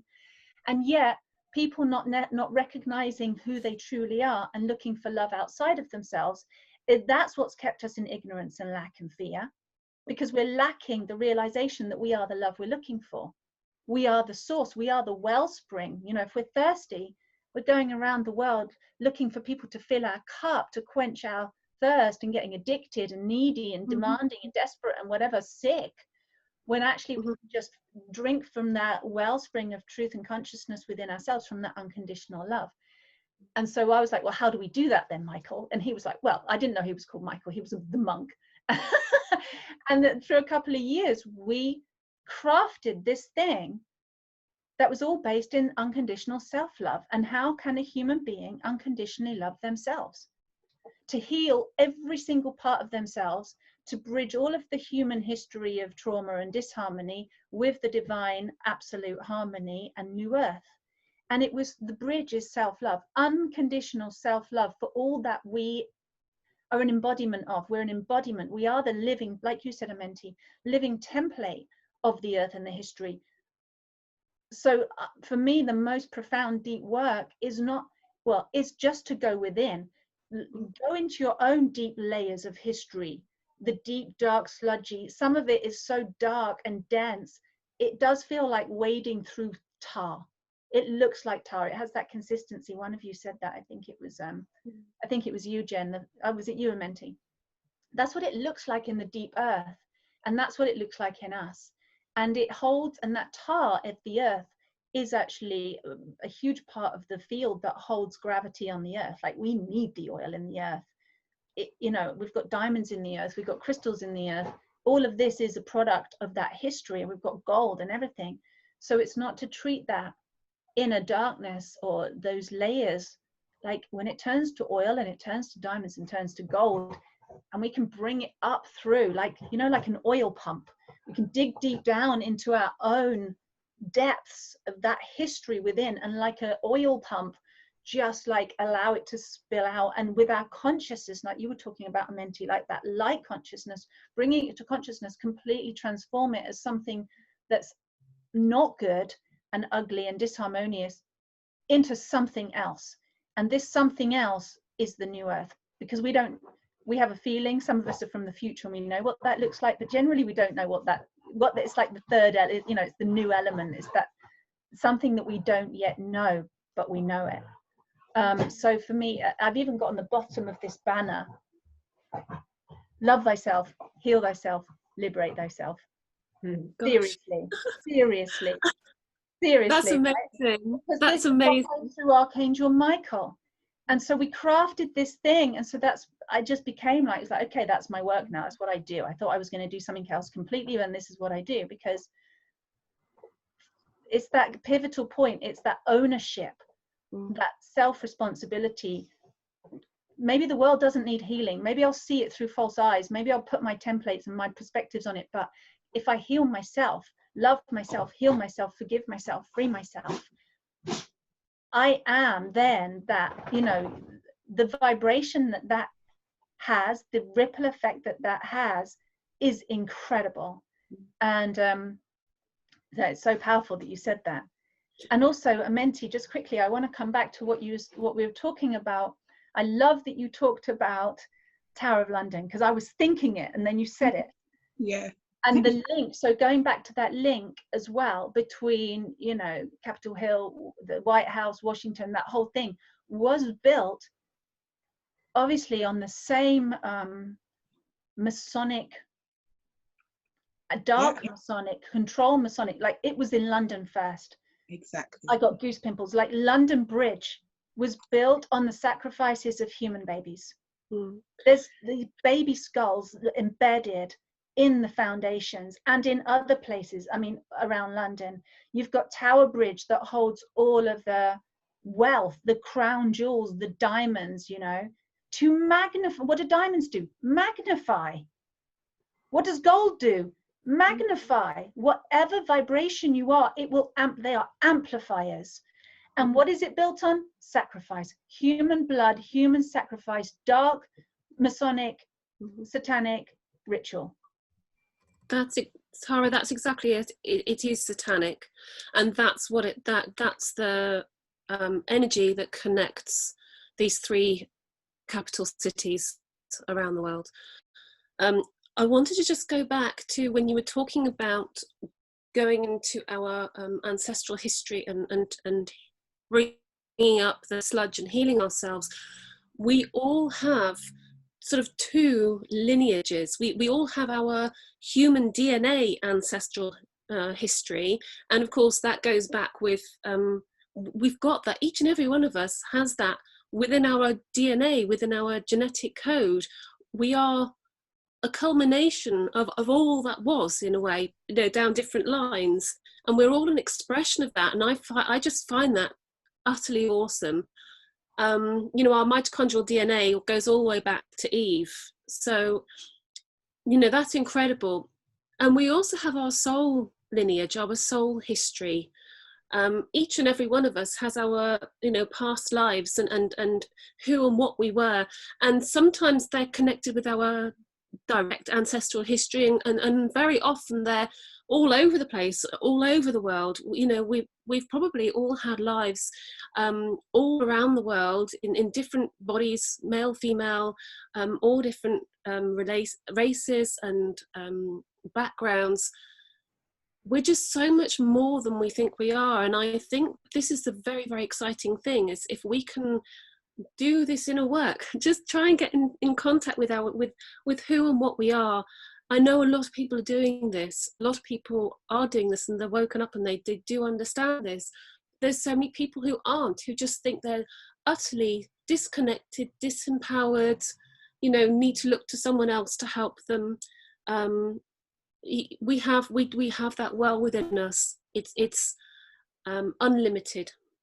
It's like an uprising spring that never ends. We have that at our disposal if we understand how to connect with it and how to bring it forth and how to show it to the world. You know, I think all of us want to help others recognize who and what they are, so that we can enable them to feel their connection to this earth and the other planets around the universe, and so on, the multiverse, and just empower them to begin their soul journey or further it and connect with others on their journeys.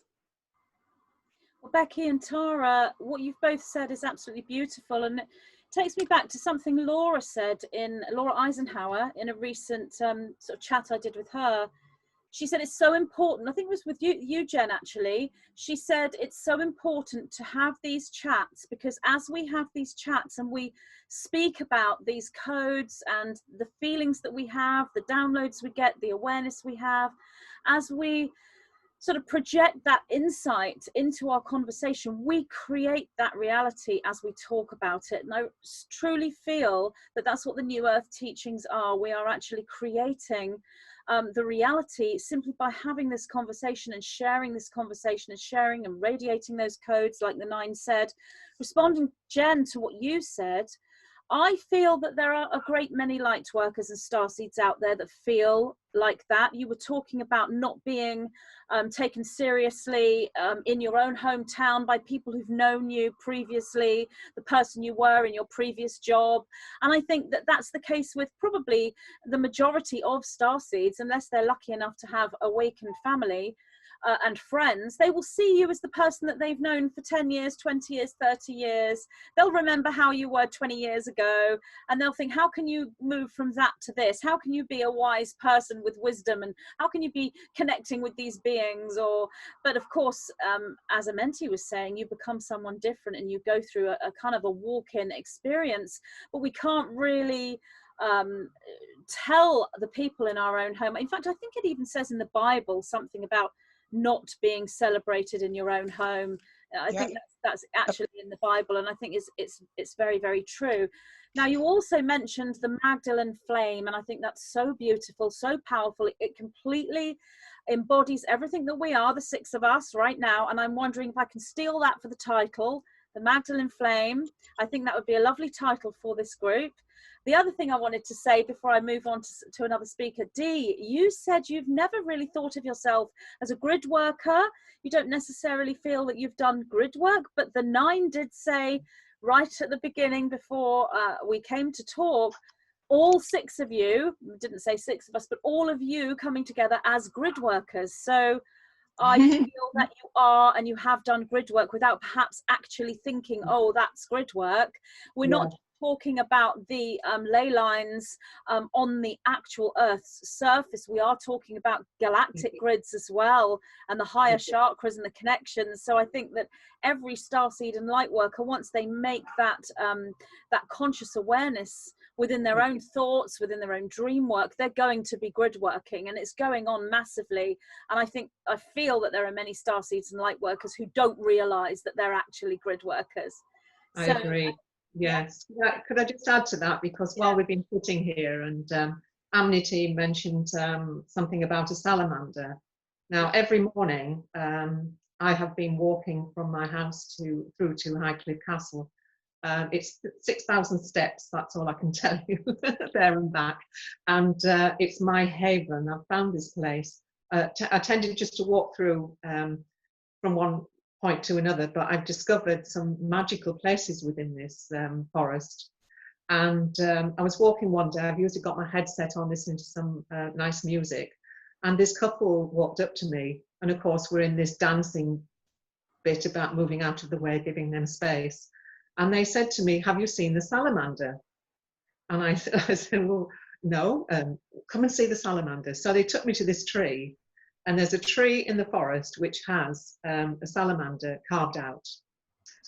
And I just thought, right, okay, because years and years ago, my husband used to have axolotls, which are the immature form of salamander, and they're very, very strange looking things. So for me, the salamander is about transformation. And so I've been sitting in this wood for weeks now, just sitting and enjoying and just being grateful and being very happy. And as you were talking about, you know, the energies you were all connecting to, I realized in that moment I'm doing it without even knowing.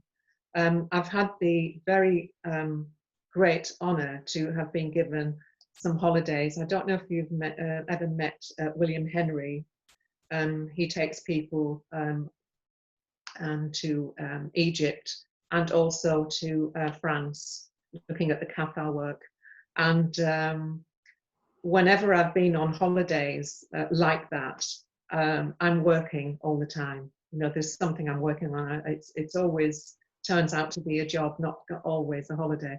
The holiday part of it's very nice, but yeah, it's really interesting. So I don't actually program myself to be thinking, right, I'm going to do this.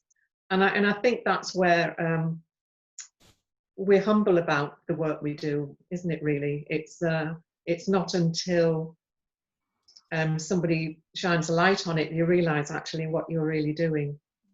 So yes. So thank you mentioning the salamander. That was a key for me to come back and say, here we are. This is what you do.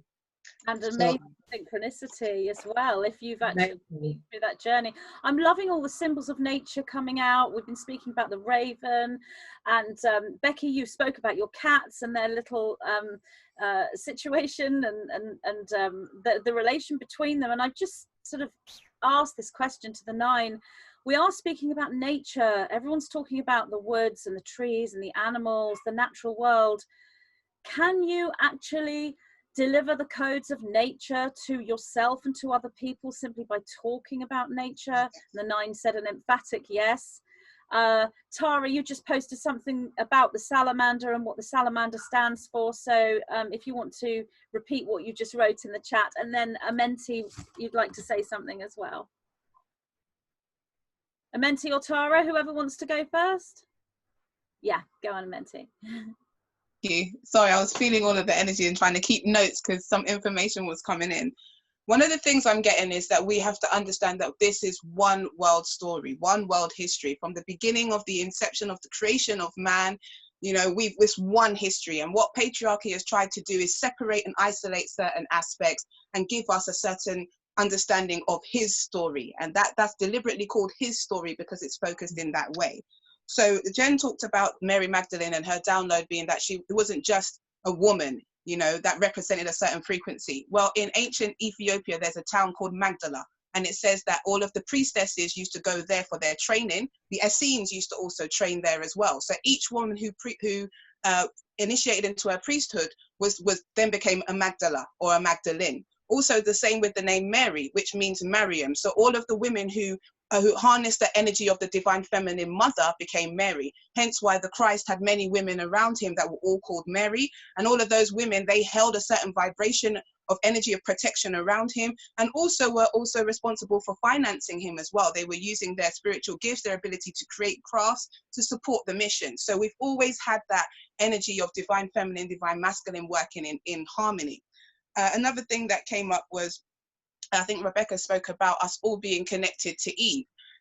We're all connected to the great-great-grandmother of Eve, who's called Dinkanesh, or Lucy, the same energy. So again, I'm just showing how we are all connected. Doesn't matter what color, creed, none of that stuff. Even when you look at slavery, that's not a human construct. That came from the Anunnakis, and it came from certain beings who utilized the energy of the planet to harvest and create their own beings to dominate this planet, harvest gold and all of these kind of things. And so when we look at those who are in the Illuminati bloodline, those who are of a certain lineage, they are also hybrids connected, genetically connected to those beings. So we understand the constructs. It's not all of us under one hat. There is an original human and angelic human race, and then there were other beings that came and tried to use this planet to harvest for their own agendas. So there's understanding that. So even the idea of race wars and all of these things, they're not actually of our energy. They are of those Anunnaki and higher alien bloodlines, and they've also bred with humanity. It talks about in the Bible where the daughters of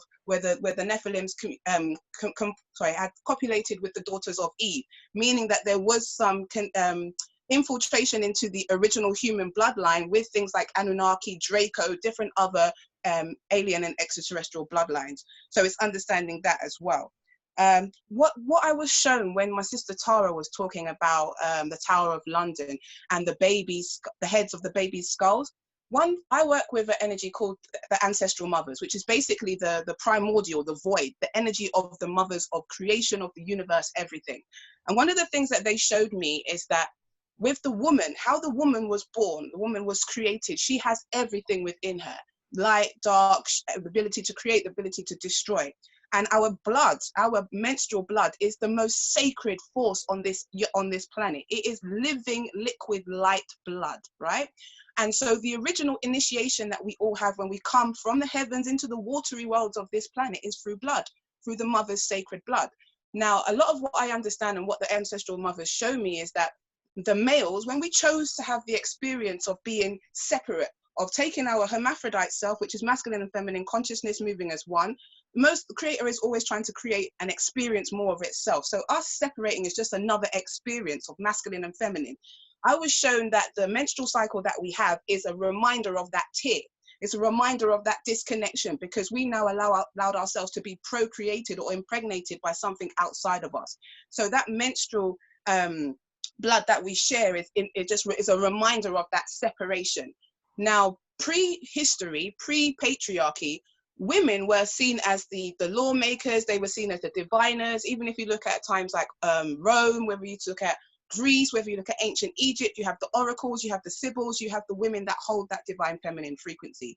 Patriarchy saw how much power that the women yielded and decided that they wanted to take that power to dominate in another way. Because if you look at the energy of a divine feminine, even if she has many children that have different fathers, she will bring out all of the best qualities in them so that they work together. There is no separation. There is no, she brings harmony, but you can't control from that perspective. And patriarchal energy wants to control.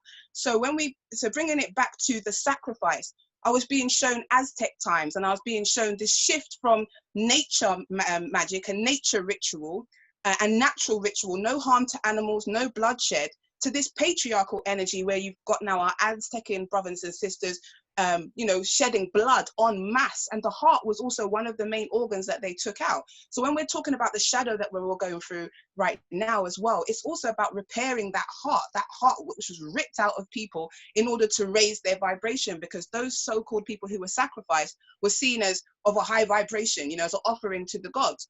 But I feel like that's also where we moved away from utilizing the natural feminine power of the woman, that natural blood to make offering, pour on the land and bring things into fruition, to now utilizing the blood of humans. And obviously, because in a way it's a lower vibration, because you have to kill and harm, the frequency of that blood is not as potent as even when a woman who is spiritually inclined is offering her blood. So it requires more and more and more energy. And that's why with the patriarchy, you see this kind of ritualistic massacring of people in order to get that energy through that blood. And even when we look at, what's happening now with the fear and the energy that we create with fear, that's also being harnessed, we can see how these energies in a way have been manipulated to keep us bound. So it was just interesting when Tara was speaking about the blood and the skulls and the babies, because it's a shift from natural the natural alchemical use of blood that comes from a woman who is in her divine state, to now having to kill and use that lower vibrational energy to harness life force energy. And just one more thing, if you don't mind, when Sister Tara was talking about self-love and unconditional love, one of my main lessons, one of my main gifts in this life has been unconditional love. I knew I was awake when I was born. I knew that I was going to be born into a family where I'd be sexually abused. I knew I was going to have parents that actually couldn't see me, that would look at me as a mother. I knew that I was going to be spiritually attacked. I knew that my community was not going to like me. There were so many things that I had a download of straight away when I was born. So think about this. If you know that this is your lesson and you've got to get to the end of this lesson, the only thing that's going to allow you to survive this is unconditional love. I was shown that my stepfather was going through whatever he was going through spiritually and in his life, because that's my gift. I'm a seer. So I could also see the soul contract that had been made between the two of us for us to experience what we did, and also with my mum, and also with everyone around me. So at times I would feel a certain type of way, because when you know everything that's going to happen to you, your natural response is to want to to fight against it. But I had to understand that it was preparing me with everything that I needed in order to move forward. Like the amount of unconditional love and resilience that I have, the ability to be able to have an observer's perspective of life, because I've had like nine near-death experiences. So what I'm trying to say is that everything that we're going through is always preparing us for what it is that we are to do here. And so when we start looking at it from that perspective, that self-love becomes about going back into our own journey and asking myself, what is it that I was meant to learn there? What is it I chose to learn there, rather than why is this happening to me? And then what happens is your perception of yourself shifts from someone who's a victim or somebody who feels so attached to their experiences, to someone who can now become engaged and detached. So it means that you are present and you are understanding and aware of what it is that you've been through, but you can observe it through your higher self and transform that energy into what's going to help you to expand and grow. you know. So yeah, through the journey we kind of learn those skills and those gifts that prepare us for when we're moving in our awakened state to help and support others through the same thing. So yeah, those are the notes that I had that I wanted to share. Thank you, Amenti. That's amazing. Obviously, I'd like you to talk, Tara, about the salamander, what you said on the chat, but I'm making notes every time one of you speaks, and we're each taking notes and getting downloads from one another speaking. One thing that I picked up when you were speaking, Amenti, is you were talking about, you know, the divine masculine, and I felt that what we're doing here as a feminine group is actually supporting the sacred masculine or the divine masculine energetic to come into balance, because I always call that energy the sacred masculine. I know often people say divine masculine, but that sacred masculine energy cannot come into its full balance without the divine feminine energy radiating as a muse, as support. So we are doing that ourselves, but not just with us six, but all of those who embody the feminine energy are doing that. So we're balancing that patriarchal energy that's been on this planet for so long. You also mentioned menstrual blood, not something I've ever really talked about, but so very important. And so as it's a topic that has been brought up, I'd just like to say, yes, it's incredibly powerful, and it is so important for a woman who is menstruating to allow that energy to flow through her. That's why tampons, internal tampons, are a hijacked aspect to block that flow, because you are holding that flow within you, and holding that in that tampon is not allowing it to flow. You are far better off using one of these moon cups and, you know, giving your blood back to the earth. Or if you really don't want to do that, you can actually buy you know, reusable eco-friendly pads, or, you know, if you really must, you can buy other pads, but at least you will be flowing. I mean, if you get a chance to flow in the garden and walk around, that's even better, but I'm not suggesting everyone do that in modern society. But tampons are not good for your energetic flow. And the other thing I wanted to say, Tara, and you mentioned it as well, Amenti, London, so it's London Bridge that has skulls of babies in, because this is something I did not know. And other places too. Other places, okay. So if that is, and obviously, you know, that does look as though it fits the energetics. So, you know, sadly enough, that looks as though it's accurate. What I would say is, as we move into geological New Earth, which is where the New Earth energy starts to manifest actually in our physical reality, these structures will fall. They will physically fall. If this is how it is, if there really are the skulls of babies in these structures, they will be brought down. So you know, that was something else that came up. But yes, the salamander, you were saying about the salamander. Oh my god, just the salamander is like a tiny weeny piece in the whole thing right now. I'm just bursting, because Amenti, you say these things and I'm like, I was going to say that, I was going to say that, I was going to say, oh my freaking god, I'm like that, like, oh my god. It's the triggers. This is showing how triggers work. We're triggering one another to have those downloads. If we're triggering one another while we're talking, we're triggering individuals who are listening to us, who are also in that higher awareness, that will be taking notes. Validation, right? How you pass that knowledge is not about going out and researching and watching videos. Yes, it can be, but that's the 3D aspect. We're now delivering the New Earth teachings, which is the 5th dimensional information, which comes from you. We're just providing the triggers through our conversation. So yeah, Tara. And again, I was born with that. I had an actual, I was declared dead for 2 months in the womb before I was born. So my NDE was like before I was born. I remember all this stuff, and it was so confusing growing up, going, why isn't it like I remember it to be? What, you know, what is, I really thought I was on the wrong planet. And I was like, you know, looking up to the Pleiades going, take me back. What am I doing here? It was completely bonkers. But anyway, so salamander first, and I copied this actually in the chat for you, Dee, because I looked it up and it said salamander teaches us to radically change how we move through our lives spiritually and physically in order to negotiate how we get there. Salamander also teaches us, and this is for you, Jen, that with better internal fluidity, we can negotiate life smoothly, even if we may look a little odd to others. Yeah. So it was like, you know, so many people are trapped, and I know this for sure, and this is why these conversations are so validating and reassuring, and it's like a giving permission, acceptability, kind of embrace really for a lot of people, because a lot of people are completely trapped in this thing of I'm just the weirdo, it's just me, and I've got to look normal on the outside so that I can still have connection with my family and friends and kind of have some kind of normal stability, safe reality. And I just want to say, you can't wear that husk for very long. It's like a seed.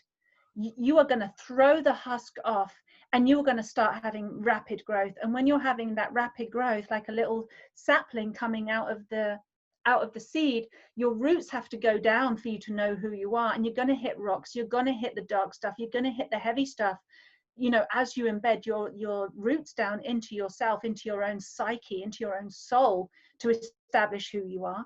And your consciousness is going to be going off the roof. And it's really important that you surround yourself with people that recognize you, that lift you up, that are not going to put you down, that are not going to, you know, slate you and hate you and throw you under the bus. You need to be around a community of people that absolutely are, even if they don't know it yet, but are willing to learn unconditional love and self-love, and to surround yourself with people doing that. And here, you know, and it is communities like what we're creating here, even though it's online, it's a transmission, it makes it accessible. And, you know, create your own communities, come out of your shell and say, hey guys, anybody else feel like this? And other people will start popping out of their shells too and going, yes, actually. So you'd be surprised. It's only that fear that you won't be loved, and you know, you're going to get ridiculed, or like the salamander energy, you're going to look odd to others. No, I think that's why the salamander energy has come into this conversation, is to just allow the change, allow the transformation that's happening inside of you, because the more you resist it, the more pain you are going to experience. It's quite simply that. Resisting life gives us pain. Resisting who we are gives us pain. Going with it, it's not painful, it's exciting, it's amazing, it's interesting, you know. But coming back to what you were saying, both of you, Magenta and Amenti, this hijacking thing I want to come back to, because since Solstice, like, I see energy, but I have my volume turned down most of the time, so I can just kind of live on a normal level and interact on a normal level. And I've made that very comfortable. I've got used to that. But even with my volume turned down, I'm seeing the love field, the absolute love. It's there. It's literally, you can see it. Those who have the eyes to see can see it. A lot of people are just feeling it. They're feeling really blissed out, or having moments of feeling really blissed out for no particular reason, feeling that beautiful serenity, that beautiful peace, a beautiful calm that started happening in lockdown. That's what was going on. And it's like we're being recalibrated in this love frequency, because the planet is coming back into alignment, because we're doing this clearing, because we've been doing this healing, and simply because it's time. It's written in the blueprint that it's time. And so it's like more, and this is just the beginning, and this is just what I've noticed since the solstice shift gateway that you were talking about, Magenta, is the love field. I mean, when I say love field, I mean energetic field. It's like a matrix, but it's love, it's unconditional love, and you can see it connecting everything, like absolutely everything, and it has a buzz, it has a vibration to it, has an energy, it's exquisite. And you can just, so if I'm seeing it with my volume down, other people are going to be seeing it, and it's just started. It's like going to go up and up. The volume on that love field is going to go up and up and up, and we've got to ride that. And you've got to be in it to win it. Like, you don't stand on the outside, you know. It's like, let it overwhelm you, let it overcome you, be overcome by that. Let it wash away all those doubts and fears and those old identities of who you think you are, and these old matrices. And it takes a lot of courage to stand in love and allow that to happen. It does take the heart of a warrior, warrioress. It does take a true priest or priestess. It takes a true human being, or the innocence, to stand in that. And so coming back, it's a bit long-winded, but coming back to the Tower of London thing and London Bridge. Now, if we could get rid of London and the roads and the buildings, and we could see the foundations that it has been built on, it is horrific. People would be, I don't even have words for how I don't know how people would respond to that. It was shock, disgust, horror. What it's built on is pretty horrific. And so that's why it's become such a powerful center in the world, a powerful influence of money, because all the world's wealth was stolen and put there in these buildings. So first, and all of that was built, by the way, on the hijacking of innocence. To take the child, to take the innocent baby, to take even the divine child, like the Jesus Christ story of the divine child, the one Son of God, the one and only Son of God, the divine child, and to hijack that as owned by a company, by the Queen of England, by religions who have made it patriarchal, to separate from the mother and then call the mother a whore. To hijack innocence and to berate the feminine, that it's her fault. So it's the hijacking of innocence, which also hijacks, and we feel that on some level. We're not innocent anymore. We're flawed, we're faulted, we're sinners, we're shameful, we're wrong, we're bad, we're not good enough. It's been completely hijacked, and everything has been built on top of that. That is the foundation. So to reclaim our innocence, to return to the innocence within, to return to the heart of a child, to return to our inner senses, and not just in the mind of the male, and so which is where the pineal gland is, or the power centers, or the symbolism of the Illuminati, or the cones. It's all about the mind and the head and the Godhead and the masculine, and that has been hijacked from the divine feminine energy spots that you were talking about, Rebecca, where churches were built straight on top of them. Hill of Tara is one that I went to, had massive downloads there about all of this. And so what's also awakening in us is it's like the pineal gland of the feminine. So this is the Godhead, the light knowledge center. I know that which I am, of the mind, of the masculine. But we have one in our sacral centers, in our womb, in our cervix. The divine feminine sake, it's like the pineal gland, but feminine. That is activating big time. It has been activated for ages. It's been there the whole time. But with all these layers of shame and guilt and abuse of the feminine and rape of the innocence and, you know, all of that stuff, it's got buried. And so it's like that layers coming away, going, oh, I'm not dark, I'm not bad, I'm not wrong, I'm not unlovable, I'm not ashamed, I'm not a sinner, I'm not disgusting, I'm not ugly, I'm not whatever. And like clearing those layers to get back down to the sacral, the divine feminine, the wellspring, the white water, the crystal, the void of the universe, the song of the universe, the yoniverse of the divine feminine, that we are, that is in men and women. So it's not body related or sex related, it's within both of us. And we can have this unification within, which is Michael Mary line, right? And as you said, Michael the protector, the one with the sword, Mary the priestess. I was going to say exactly the same thing. Mary is the name of the mother, and Magdalene is priestess. And it's owning that within ourselves, the sword that will cut away the ego, that will cut away the bullshit beliefs, that will cut away the karma of our truth, of our minds, of that Michael divine light energy that was coming into this call when we first came on. And it was right down into with Jen at that time.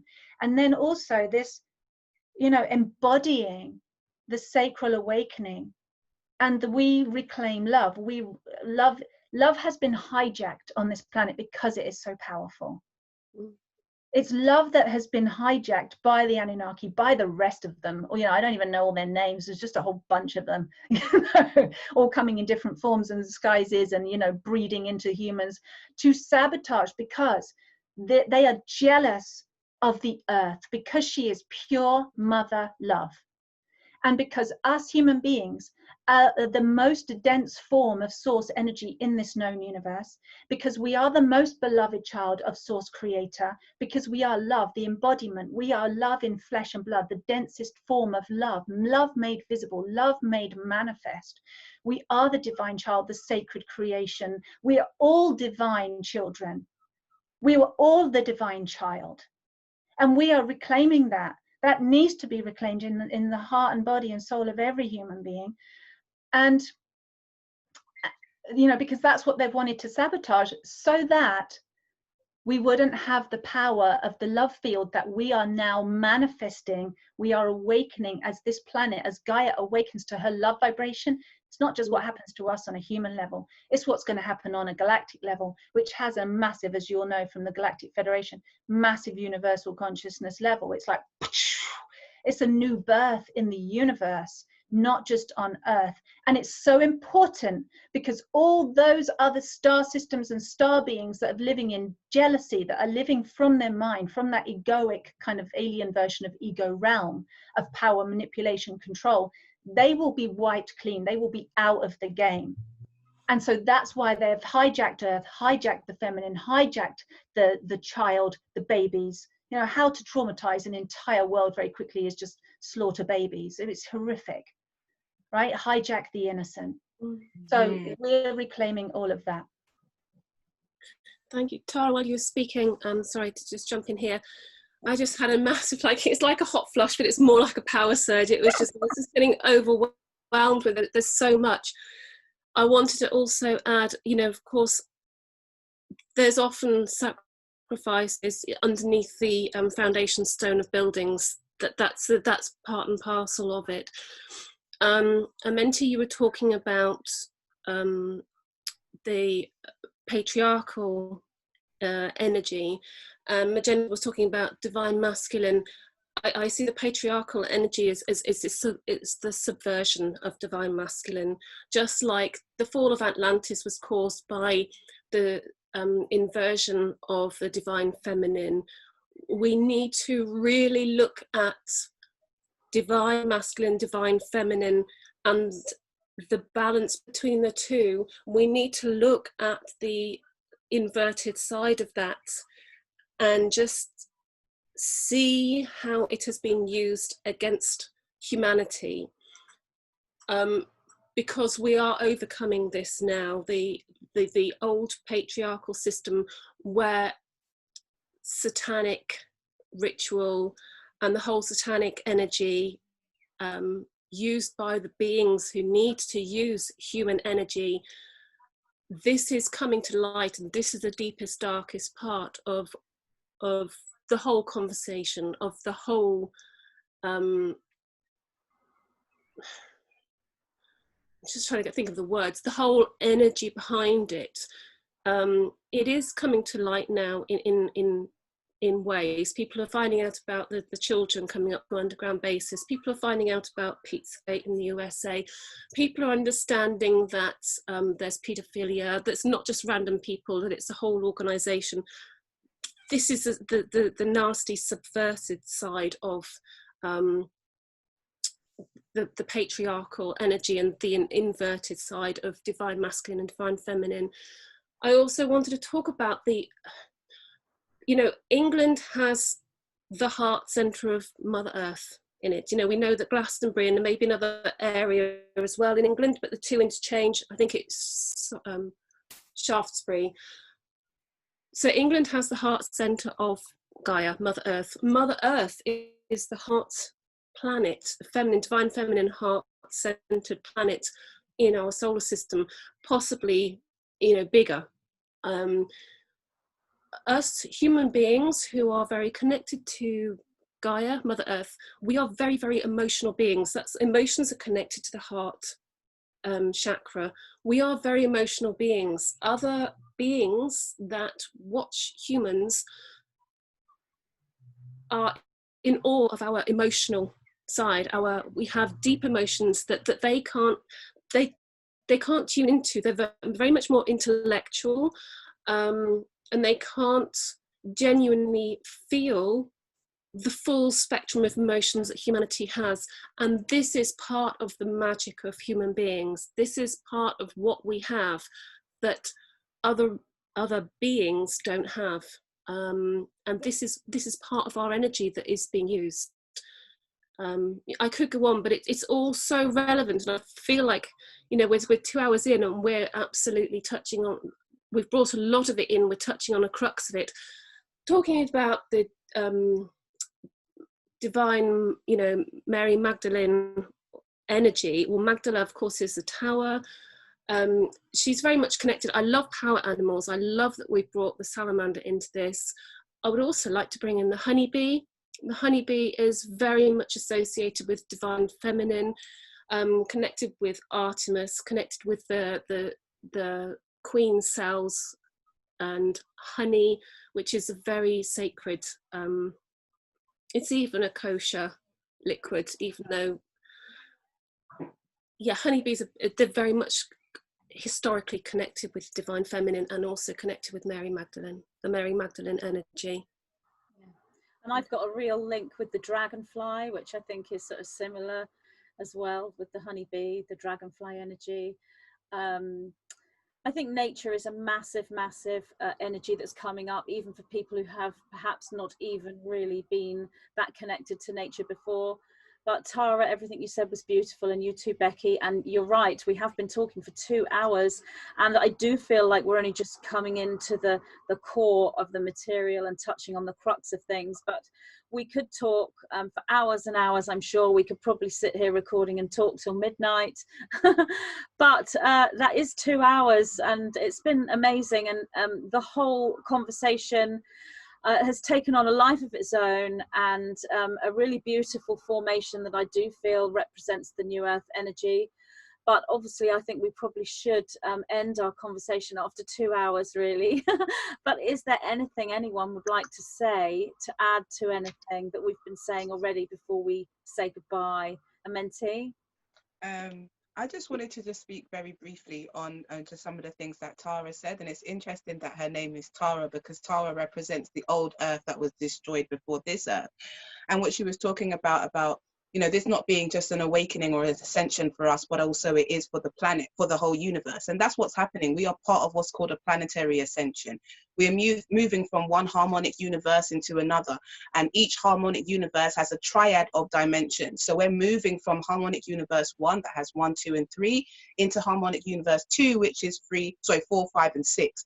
So we're stabilizing that energy. So I just wanted to add that. And also when she spoke about the inversion of the shadow, I think it was Rebecca, that's why we're also having to go through the shadow work that we're going through, because a lot of the stuff that we're bringing in isn't ours. Don't forget, it's not just our soul stuff. We've chosen to come into certain bloodlines and certain family, and we've chosen to take in contracts that other people may have decided to take in, and we've chosen to bring it in because it helps us on our journey. So it's about understanding that we are the vessel, and through our experiences we release karma, we learn lessons, and we also not just ascend within ourselves, but we bring up that whole lineage and that whole bloodline as well. So just wanted to shed some energy on that. And there was one more thing. There's a book called The City of London, and it kept on coming to my mind while you were speaking, but I was trying not to sneak off and go and get it. But it is by Christopher Street, and it talks about the Mary Magdalene ley line and everything. But what it really talks about is about London being based on the structure and the sacred geometry of trying to create the new Jerusalem in London. So that's something that we could probably talk about at another time, but it really goes into why the buildings are built in the way that they're built, why the Masonic temples are the way that they are in London, and how that all ties us in energetically, which means that it's a powerful purpose for us being here to utilize that energy for light, but also equally, if that energy is used for dark, it can also be very, very powerful. So I just wanted to share that. And to say thank you to each and every one for holding space, and you also, Sister Magenta and Jen, for inviting me on, and to my other soul sisters as well. It's been beautiful to connect on such a beautiful vibration, and I feel every single one of you. So thank you for inviting me to be in this space with you all. Oh, thank you for joining us, Amenti. You've been invaluable. Your information's fantastic. It's just like code after code and download after download. It's been fantastic. So before we go, I'd just like to tell you truly, and I think this is so important, to actually embody that love with one another, because it's so difficult to do out in the real world unless they're your family members or long-term friends. You're not going to walk up to a stranger and say I love you. You can't right now with the whole sort of COVID scare going on, and it's such a shame that you can't show and feel that unconditional love that we have bubbling up inside us. It's like that spring you said, Tara. That is the unconditional love of New Earth. So I just want to say I love you, Jen. I love you, Tara. I love you, Amenti. I love you, Becky, and I love you, Dee. Truly from my heart. And thank you, Centaur. Thank you so much. We're all so grateful that you incarnated at this time. Truly from our hearts. Absolutely. We speak for all of us. oh, Love Very you good so to much. reconnect with you, sisters. amazing. Thank you so much. You can all hang on for a second if you want to say goodbye again, and I'll stop recording and then we can say our goodbye. So thank you to everyone listening. Love you all. And yeah, hopefully we'll gather again for a second. Lovely. Goddess, Yeah. Definitely. see you all soon. Bye. Bye. Bye.